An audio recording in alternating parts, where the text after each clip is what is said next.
Yeah, it's wonderful to be here this morning and to have each one of you and to feel your presence.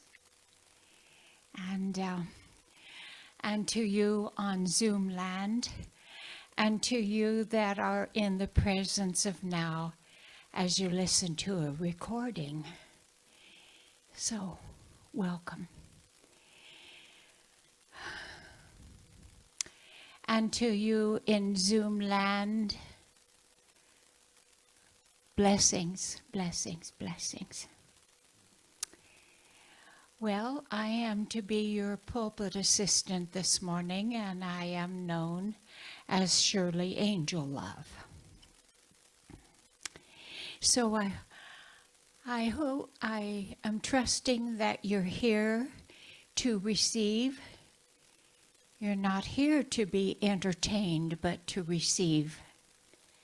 And you will experience the very presence of love through sound, through the music. And we are blessed to have our technology in back. So we give thanks ahead of time. And I'm thankful for every one of you here today. We always have a few opportunities for the coming week. And so our announcements today are that Early Birds meets every Sunday morning either by Zoom or in the fellowship hall. And that is from 9:30 to 10:30. And our speaker today is Dr. Edward. We're always blessed to have him come up here and share his heart with us. And then our speakers for May are Donna Stryker on the 5th, Reverend Sandy on the 12th, and then I will be the speaker on the 19th, and on the 26th will be Reverend Kamatara. And every Thursday evening we meet either by the Zoom or by the fellowship hall, and we meet at 7. And we're watching a variety of videos through the Gaia channel, and it always brings up opportunities for discussion.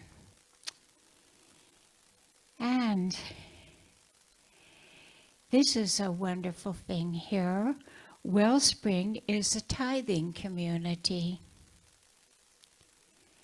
And so in our first quarter, tithes of $1,000 was tithed to Tresco for $400, Habitat for Humanity, $400, Rebel Angel All Breed Animal Rescue, $100, Westfall Feral Cat Program, $100. And then we're going to be building a labyrinth here at the end of the pergola here. And it is slowly getting stoned. Isn't that cute? Please help by finding and bringing rocks to line the pathway. Rocks should be around 6 inches in diameter.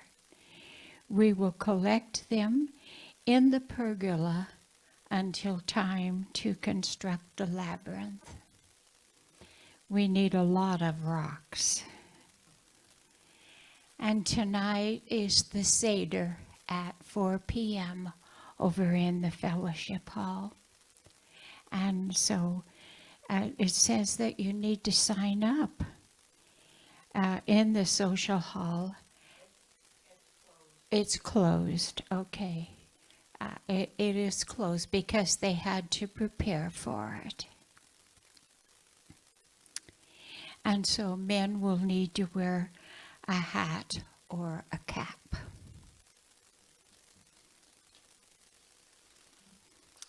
Our May get-together is Saturday, May 4th, New Horizons Band concert at 3 p.m. at Atkinson Recital Hall. Let's try to sit together and perhaps go out to dinner afterwards. You know, we love to eat together.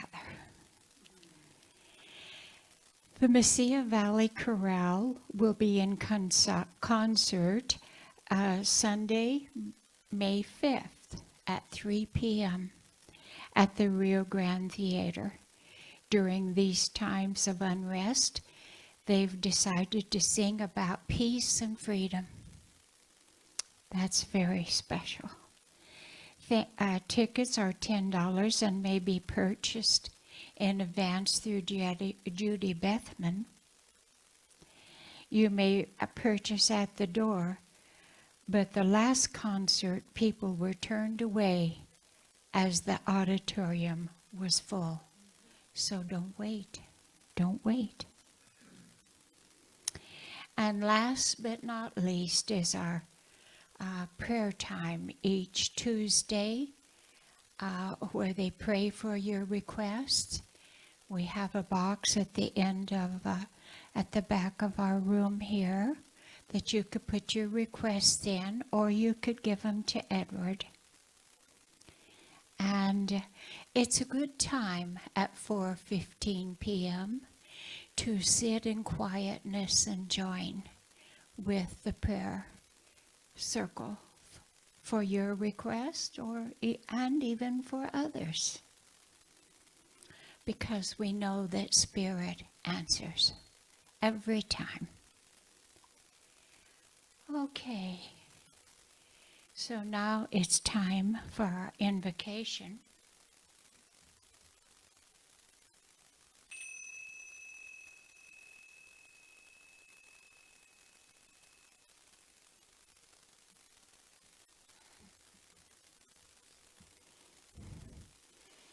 Oh, great Spirit, you are welcome here.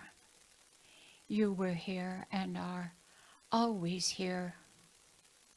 So we acknowledge your presence. We acknowledge the presence of angels and archangels, of beings of light, even the presence of those who have mastered this lifetime, the lifetimes on earth. We give thanks for your presence today. We give thanks for the manifestation of your presence that is here manifesting through all these precious souls that are here and within our presence, within our hearing. And so we acknowledge your guidance, your presence through the music and through the message and through all that is available to us. Thank you, thank you, thank you. And so it is. Okay, so now it's time for our song of joy, and if you would like to stand, that would be wonderful.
Wonderful. Thank you. You may be seated.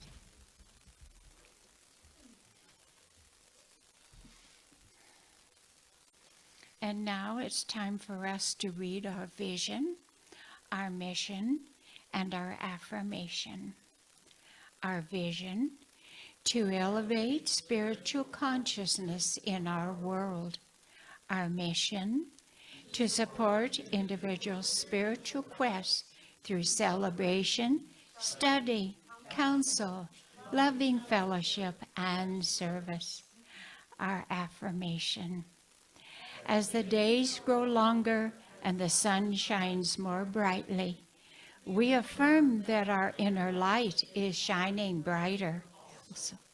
We accept our destiny to be a flight, bringing it more joy, peace, and happiness.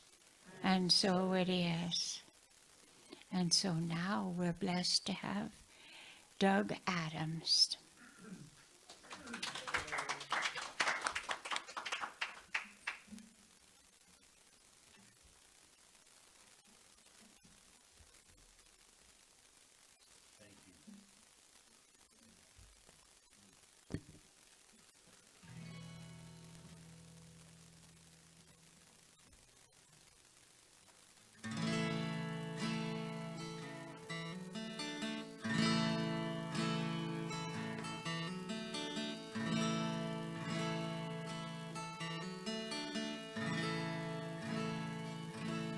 From New York to San Francisco, from the island to the bay, from Winnipeg to Juarez, taking back roads all the way. The Mississippi, the Missouri, the Colorado, and the Rio Grande. Every mile they flow through swamps and cities, canyons and delta sands. It's not that far in God's eye. From the tip-top peak of the Matterhorn to the bottom of the Indian Ocean, from Yang to Yin and back again, desolation to devotion. From Nebraska to Damascus, Albuquerque to the Ivory Coast. From your very first breath to the rattle of death, Mecca to the Holy Ghost. It's not that far in God's eye. It's not that terribly far, and it's not that staggering hard. Quicker than the blink of an eye, no heavier than a sigh, no planet so high.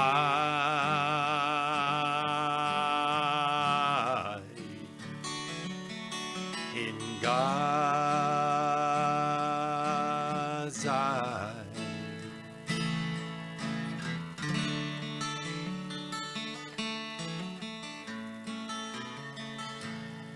Around the white-hot glare of the searchlight, under the wall and over the fence, from the hour of your bottomless sorrow to your bittersweet victory dance, from the age of ice to paradise, from home to foreign shores, from rags to riches, straight back to the ditches, from my heart to yours, not that far in God's eye. It's not that terribly far, and it's not that staggering hard. Quicker than the blink of an eye, no heavier than a sigh, no planet so high.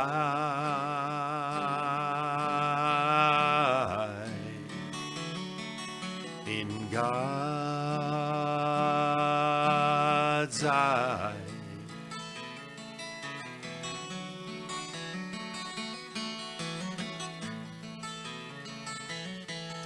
In God's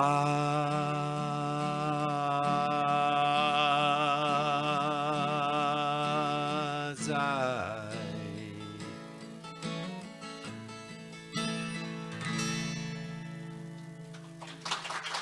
Thank you.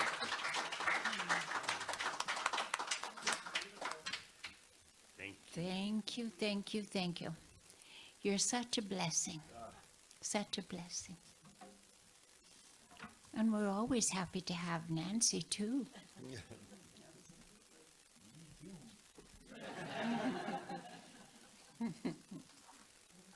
And in case you didn't hear that, Doug said, and me too. Our reading this morning is taken from Nothing is Too Good to Be True by John Randolph Price. Let peace come forth in every mind. Let love flow forth from every heart. Let forgiveness reign from every heart. Let understanding be the common bond. The Dalai Lama wrote by way of email shortly after 9/11, a central teaching is in most spiritual traditions is what you wish to experience, provide for another. Look to see now what it is you wish to experience in your own life and in this world. Then see if there's another whom you may be the source of that. If you wish to experience peace, provide peace for another. If you wish to know you are safe, cause others to know that they are safe. If you wish to understand seeming incomprehensible things, help another to better understand. If you wish to heal your own sadness or anger, seek to heal the sadness or anger of another. Those others are waiting for you. They are looking for guidance, for help, for courage, for strength, for understanding, for assurance at this hour. Most of all, they are looking to you for love and for peace. And so we're blessed this morning to have Dr. Edward as our speaker. Will you welcome him now?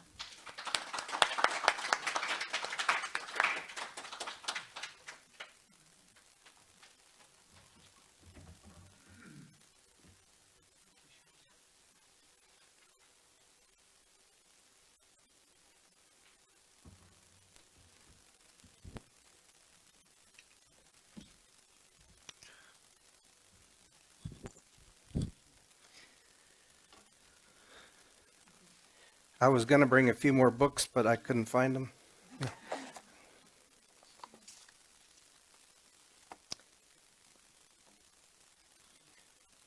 So it seems that these days, everywhere we look, we find conflict of some kind or another. You know, there's war in the Middle East. There's divisiveness in our society, be it politics and governance, climate or gender issues, race issues, religious divisions. In addition, there are considerable reasons to be fearful: crime in the streets, drugs, governmental changes, real or imagined, economic insecurity, and many other reasons can be conjured up either by our own mind or from the 24-hour news cycle. There's always plenty to worry about if we choose. Therefore, if we wanted to, we could be angry or upset or fearful 24/7, 365. So I want to read a little bit from a book, and I'll introduce the book a little bit more later, but this is called Letters of the Scattered Brotherhood by Mary Strong, and Reverend Sandy brought this to my attention. She said she really liked it, so I got a copy of it and started reading it. It's one of those books where you can kind of open it anywhere, and there's a page or so of a topic. Because it's kind of small writing, I printed it out here on my sheet. And without giving up too much, some of the language and grammar and phrasing used is a little bit older than what we might be used to. He is the light in whom there is no darkness at all. But where light is not, where destructive human emotions are in control, there is the manifestation of darkness. There is human savagery. There is chaos. So, we talk about the light and the dark, and the dark is not a thing. It's just the absence of light. That's basically what is being said here. And the he is referring to the Christ. And it is not wise ever to underestimate the strength of our enemy, the prejudices, weaknesses, and fearfulness of the human self. We will not suffer such dismay if we know we have them to deal with. But do not give these emotions power over you by dwelling on them in morbid discouragement. Our monkey mind, or whatever, we say whatever we focus, or resist persists. This is where you are doctor as well as patient. An awareness of the love of the indwelling Christ is the medicine. It is the antidote. It is the healing of the spirit. Abide in it for yourself. Abide in it. For of yourself you can do nothing, and in him all things are possible. In the human experience, our warring natures, hot fermentations, old doubts and cynicisms, the soul sickness from which you can be freed if you will set your heart upon him.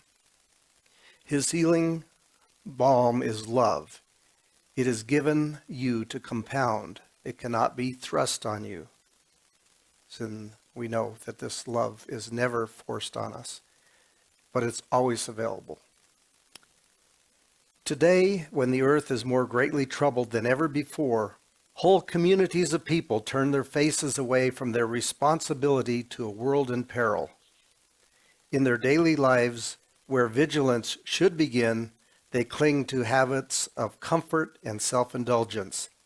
Eyes dull, ears stopped, inertia and indifference like chains upon their feet. This is a solemn time for which you have been gently prepared. This is a solemn time for which you have been gently prepared. Keep in the simple path. Keep in the word, and it will set you free. And by that is meant that you should be valiant in your insistence upon keeping aware so that you hear the voice within, that the word may abide in you, and in the midst of confusion, keep your spirit in peace. This is your role. This is your great service to mankind. Let "I am the light of the world within thee" be your battle cry. So any idea when this book was published? Yeah. Well, it was 1948 was when it was published, and it was a collection of letters that had been gathered during the previous 14 years. So presumably it took a year to write it or something like that. So that is the time that would have encompassed World War II. And I think much of what is being said is true today as it was then. Isn't that amazing? I mean, it just, sometimes it's, and that's not the same kind of amazing that I said, may my life be amazing. It's a different kind of amazing. The human beings have continued via inertia or whatever to kind of remain the same. So there are a couple things in there that I thought were really profound. And this one was, this is a solemn time for which you have been gently prepared.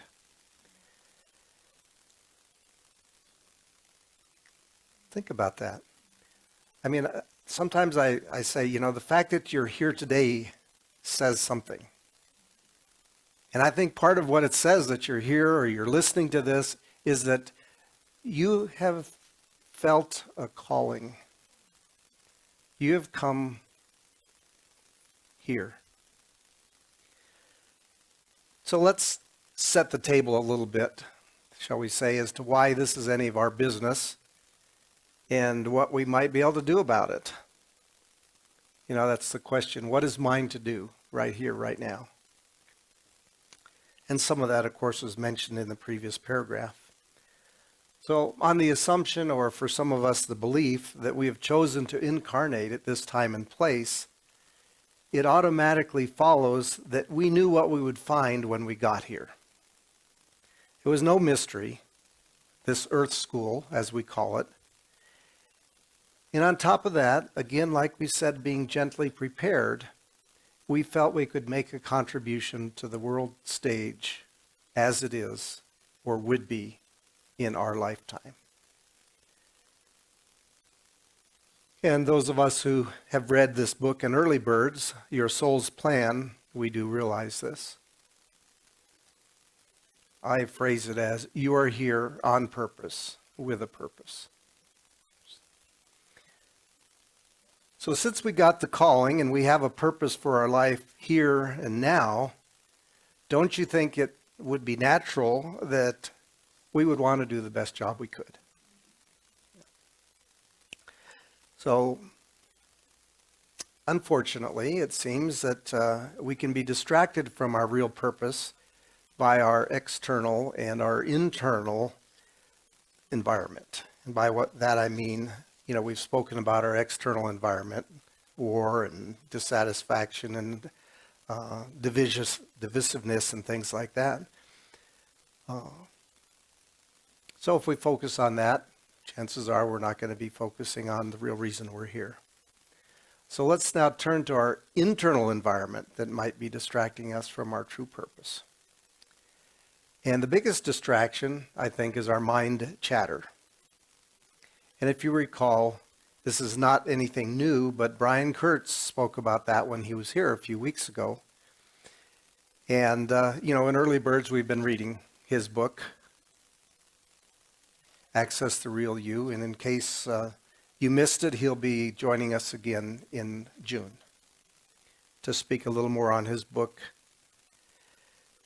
He suggests that we be the observer of what is going on rather than caught up in participating in those events. And if you're familiar with Michael Singer's book, see, I told you I had a lot of books, The Untethered Soul, another book that we read in Early Birds, he uses the example of I'll call it the I am behind the you. Who am I? Who am I? Who am I? Who am I? Going deeper and deeper. Again, you are the observer of yourself, and that's capital U are the observer of lower u, lowercase u, yourself. And this is not a unique philosophy to either of these authors. Pema Chodron talks about, almost all the Buddhist religions talk about being the observer and so forth. So anyway, our inner roommate, as some of these, I think it is, Michael Singer calls it, the inner roommate is constantly trying to engage us in conversation. And usually it's not being a very productive conversation. And most of us, we could list on maybe one or two hands our common inner conversations, and if we shared those with others, we'd find they were having those same conversations. So there's nothing unique about that. So, it's like that old joke about the guys that got so tired of telling the same jokes that they no longer even had to say the joke. They would just say joke number 5, and everybody knew what they were talking about. So maybe we could do inner conversation number 4. Oh yeah, I got it. Anyway, most of the time we're not even aware we're having these conversations, but they are a distraction from our inner peace and from our connection with our inner or higher self. So now I want to extend this a little bit beyond us, because the title of my talk today is Be the Peace. So let's go back to early English poet, John Donne. You may remember reading this in high school. No man is an island entire of itself.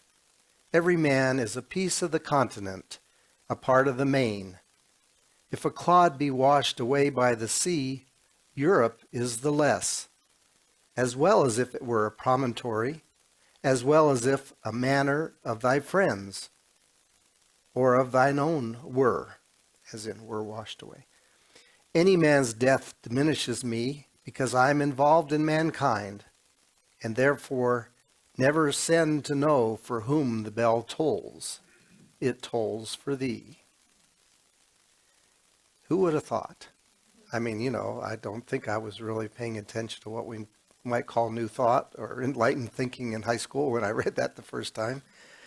But it kind of says we're all connected, doesn't it? And I realize that I'm not saying anything that you all don't already know. But Martin Luther King is quoted as saying, "Be the peace you wish to see in the world." Gandhi said, "Each one has to find his peace from within, and peace to be real must be unaffected by outside circumstances." And Gandhi also said, "In a gentle way, you can shake the world." And this last quote is sometimes said to be of his, but it's not quite clear when he said it. And that is, "Be the change you wish to see in the world." So all this is to reiterate the obvious. We have to start right here with ourselves. If we are not at peace, then let's try to achieve a little more peace within ourselves. So the first step for all of this is to set the intention. I want more peace in my life. And you might go, "And I mean it." And if you really want to be certain about it, I will do what it takes to achieve it. That sort of sends out a calling as well. So next, as we spoke of, become the observer or the noticer of what's going on in our lives. So often we're driven by inertia, as the earlier reading said. That's how we've always done it. Or we were on autopilot, as we go about our day, kind of tossed and turned by whatever comes our way. So the other day I was driving to work, and this is, for those of you on Zoom, this is Las Cruces, you have to understand, our traffic. But I'm sitting at a stoplight behind someone, and I'm usually pretty patient about this.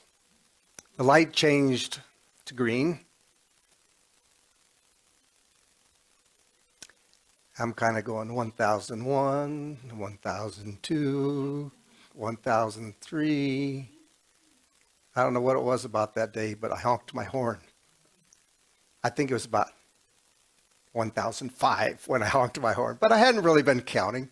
But finally I honked the horn, and this person took off, And they get about 150 yards up the street, and the window goes down, and this beautiful hand comes out and gives me a love gesture. And I thought, well, I need to go up next to them and say, look, dude, you were really, yeah, I think it was a dudette, but look, you were, that was like 10 seconds there. And I was sort of getting that, and I thought, what the heck? What the heck? Even if I did misunderstand their hand gesture, forget it. Okay. But the idea is that at some point within that process, I observed what I was doing, and I decided to choose peace rather than reaction. So, we need to observe ourselves, and we need to find that point at which we choose peace rather than argumentation or what have you. And probably we need to work on it continuously. So, we all get triggered by stuff. That was just a lighthearted one to talk about, but there are other things we get triggered by. And in addition to being trigger events that cause us to get, a little anxious or get our blood pressure up or whatever, let's think of them as helpful information that we can use. So these are flags. Our triggers are just flags indicating that we have something that's blocking us from being our intended radiant selves. Right? I mean, if you're doing the other, you aren't doing the this. Right? So, and it's probably not as important what we get triggered by, but what we choose to do once we're triggered. That is the way to turn this into a learning opportunity. So what if we were to spend 10 or 20 minutes at the end of every day and make a list of all of the triggering events of the day? No judgment, just compiling a list to be dealt with at a later date, and do this for a week perhaps. At the end of the week, as the observer and the researcher you are, look at all the events, tally them up, compare them. Is every day filled with different triggering events, or is there a pattern showing up? Again, do you have your top 5? Oh, there's number 3. Oh, number 3 again, number 2, what have you, right? And are some of these called your favorite triggering events, or the ones you see frequently? And maybe a little more analysis is, are these persons, places, or things that are triggering you? And I know this sounds like a bunch of trouble. And perhaps you're advanced enough that you actually catch yourself when you get triggered and you deal with it immediately. If you are, good on you. But for the rest of us, maybe we need to create more of a process for ourselves. Something that come up in early birds that I was thinking of, and children or kids or young adults who are in sports in high school, they get up, and I know you guys heard this in early birds, but they might get up at 4 a.m. to go swim for 2 hours before class, or they attend early to go to band practice, or they stay late to go to football practice, or any of those things. And we get up in the morning, we put on our clothes, we go to work, or we go to whatever. We come home and we eat dinner and watch TV and we go to bed. And nowhere in that whole day do we practice our spiritual practice. I'm only speaking for myself. So anyway, once we've got this list compiled, it's time to get to work. And there are many ways to do this, and there are many books that have been written on how to deal with our triggers, and I want to mention a couple. One of my favorites is Byron Katie's book. It's called Loving What Is, and she has something called The Work. And there are 4 simple questions that you ask yourself once you've identified your triggering events. And I looked up on the internet, and yeah, she's still there. She's getting a little gray in the hair, but she's been at it a long time, but she is still holding classes and so forth. And as a matter of fact, there are even some interactive exercises on her website that lead you through the process. So if that's something that strikes your fancy, go for it. It needs to be done. And that some of the YouTube videos she has shows her working with people and going through the 4 questions with them and the realizations that they have as a result of doing these 4 questions. Her website is thework.com. And I just want to read a quote by her. I discovered that when I believed my thoughts, I suffered. But when I didn't believe them, I didn't suffer. And that this is true for every human being. Freedom is as simple as that. I found that suffering is optional.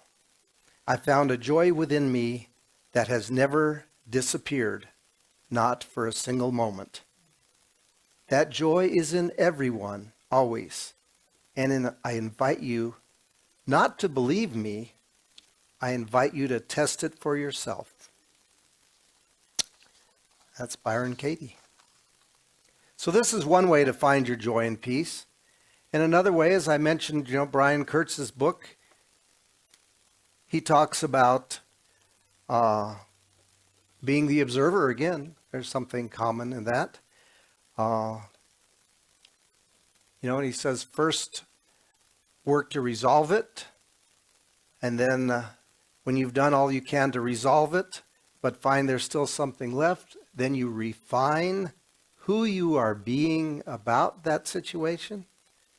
And finally, if there's still something left, you release it.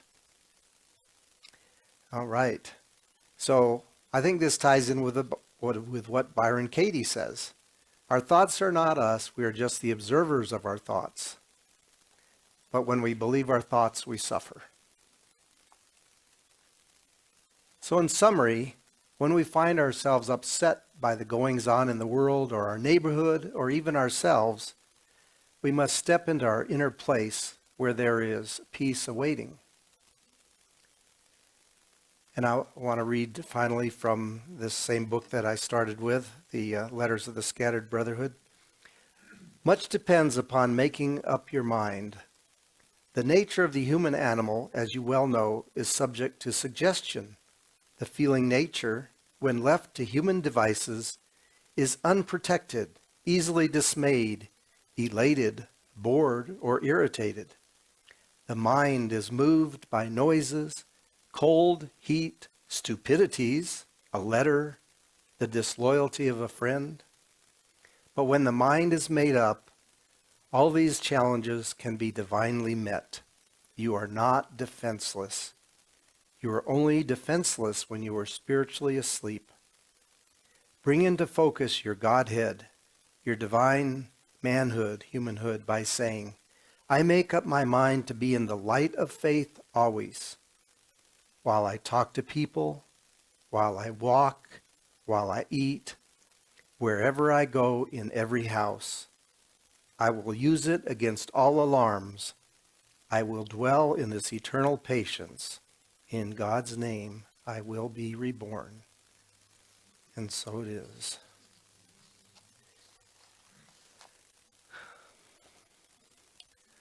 So let's just take a moment and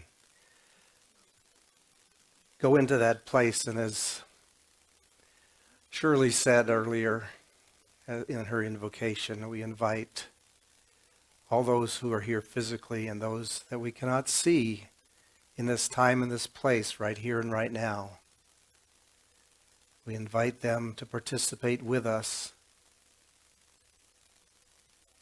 as we dive into our own inner peace. We accept that we are a piece and a part of the divine, the Spirit that is everywhere present,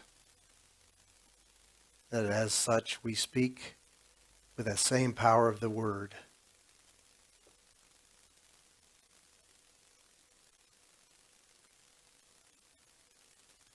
And we bring to mind those of our friends and family in our community, our world. Those situations we are aware of and those situations we are not aware of that require that balm of light. And so as we sit here in the presence of the divine, we feel that presence and we feel it expanding beyond us, beyond this small physical space that we're in. We place all the cares and the worries of the world into this beautiful energy, this light of the Christ. We know that we have done what is ours to do. We have called to mind and we've placed the intention of more peace in our lives and in the world.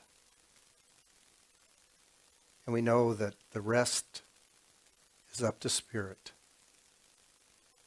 So we give thanks for the understanding that Spirit is here. Spirit is taking care of business. As they say, God is on the job.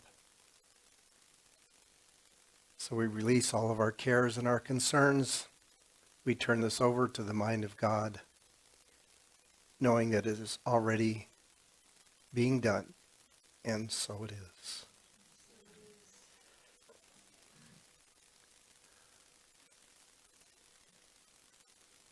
Now, and thank you for that earlier song, and also thank you for the email. By the way, in case you didn't know it, Doug has a lot of these songs in video form on YouTube. I've been doing a series of the songs that I've written for Wellspring over the time that I've been coming here, and recording them and putting them, trying to do one a month on YouTube.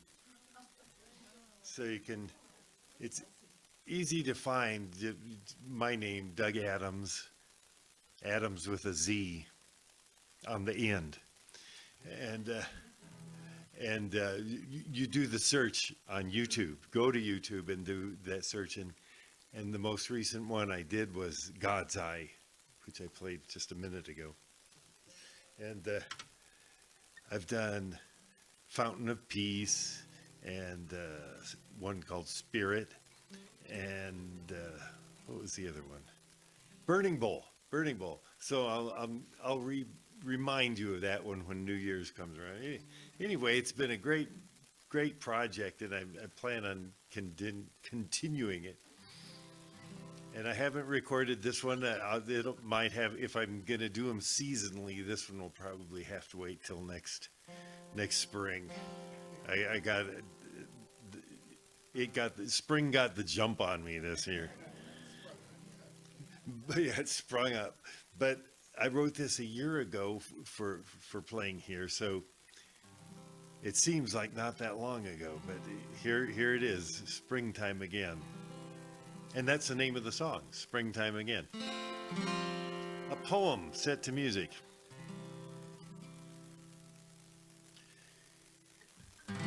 The egg, the rabbit, the tortoise, the hare, a leaf on a tree that is green, on a branch that was bare.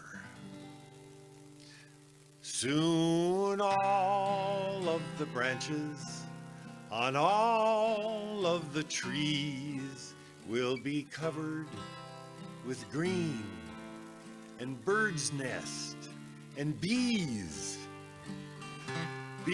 that hum, and birds that trill, returned from their journey of the long winter's chill.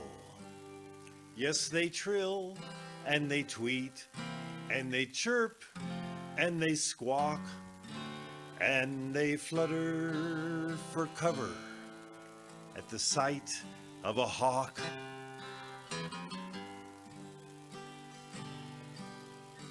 Easter, Passover, the phoenix, Aphrodite, traditions and religions, some forgotten, some still mighty. We've all harmonized with the earth and her spinning long before the time known as in the beginning. The stones rolled away. There's an angel by the cave. A flower sprouts from a dry cactus and out of a grave. And the lads still sing loud for their maidens fair, the glory of the girls with the flowers in her hair. And Aries wheels round and declares, I am number one in this procession. All return to life again. And the clouds play leapfrog, and the frogs pray for rain. And everyone knows that it's springtime again. Yes, the clouds play leapfrog, and the frogs sing for rain. And everyone knows that it's springtime again.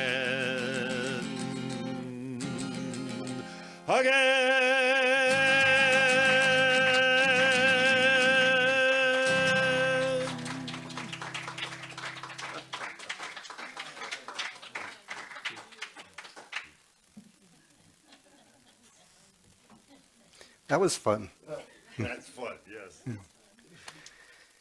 Oh, all right. Let me, I'll go ahead and finish up here.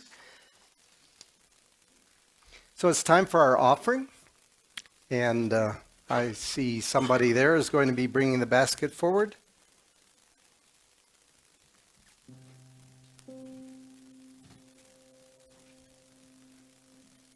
So we make the slow procession.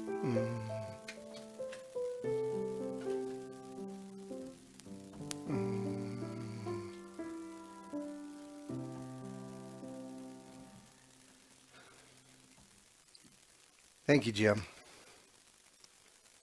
Behold these gifts that are given from our heart in support of our beloved Wellspring.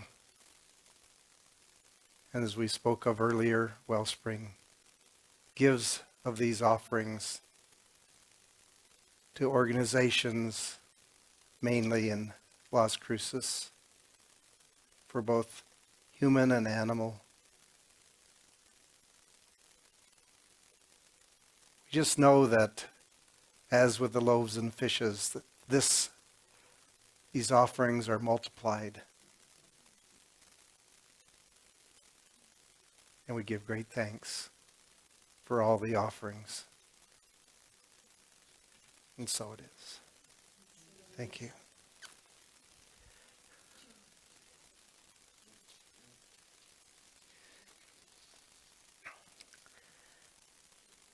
There are a number of folks who have contributed to the production of this service.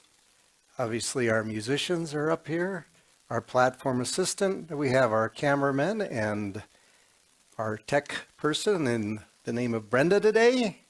Edwin is our cameraman. And so we're grateful for all of your service. So thank you for joining us in Zoom land and here in the sanctuary. And if you choose to stay on the Zoom meeting for a few minutes after service, we'll leave it open.